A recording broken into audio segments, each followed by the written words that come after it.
প্রয়াত BNP chairperson Khaleda জিয়ার স্মরণে আয়োজন করা হয় শোক সভা ও দুয়ার। বুধবার জাতীয় প্রেসক্লাবে জিয়া পরিষদ আয়োজিত স্মরণ সভায় বিএনপির স্থায়ী কমিটির সদস্য আমির খসরু মাহমুদ চৌধুরী বলেন, দেশের গণতন্ত্রের প্রশ্নে বিভিন্ন সময় আওয়ামী লীগ ও জামায়াত আপোষ করেছে, কিন্তু খালেদা জিয়া আপোষ করেননি। ক্ষমতার জন্য যারা আপোষ করেছে তারা পালিয়ে গেছে বলেও মন্তব্য করেন তিনি।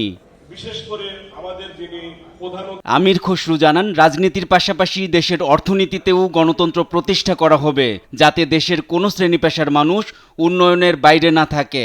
প্রত্যেকটি মানুষের জন্য গ্রামে গঞ্জে কামার কুমার থেকে শুরু করে কুটির শিল্প থেকে শুরু করে তাঁতি থেকে শুরু করে সকলের জন্য বাজেট করা আছে, সকলের জীবন মান উন্নয়নের জন্য, তাদের পণ্যের উন্নয়নের জন্য, তাদের পণ্য দেশে বিদেশে বিক্রি করার জন্য বিনিয়োগের ব্যবস্থা করা হয়েছে। অর্থাৎ প্রত্যেকটি মানুষের জন্য চিন্তা করা হয়েছে। বাংলাদেশের উন্নয়নের সুফল প্রত্যেকটি নাগরিকের কাছে যেতে হবে।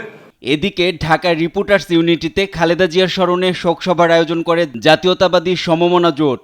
সেখানে বিএনপির আরেক স্থায়ী কমিটির সদস্য ডক্টর আব্দুল মঈন খান বলেন, যারা দেশে গণতন্ত্রের নামে স্বৈরাচারী হয়েছিল, মুক্তিযুদ্ধের কথা বলে আদর্শচ্যুত হয়েছিল, তাদের পরাজয় হয়েছে, তারা পালিয়ে গেছে। গণতন্ত্রের নামে স্বৈরতন্ত্র প্রবর্তন করেছিল, যারা মুক্তিযুদ্ধের পক্ষের শক্তি বলে যারা মুক্তিযুদ্ধের আদর্শ এবং নীতির বিরুদ্ধে কাজ করেছিল, তাদের শোচনীয় পরাজয় হয়েছে 2024 সালের 5 আগস্ট ছাত্র জনতার অভ্যুত্থানের ভেতর দিয়ে। দেশের গণতন্ত্রের প্রশ্নে খালেদা জিয়া আপোষ না করায় দেশে গণতন্ত্র প্রতিষ্ঠার সুযোগ এসেছে বলেও মন্তব্য করেন মঈন খান।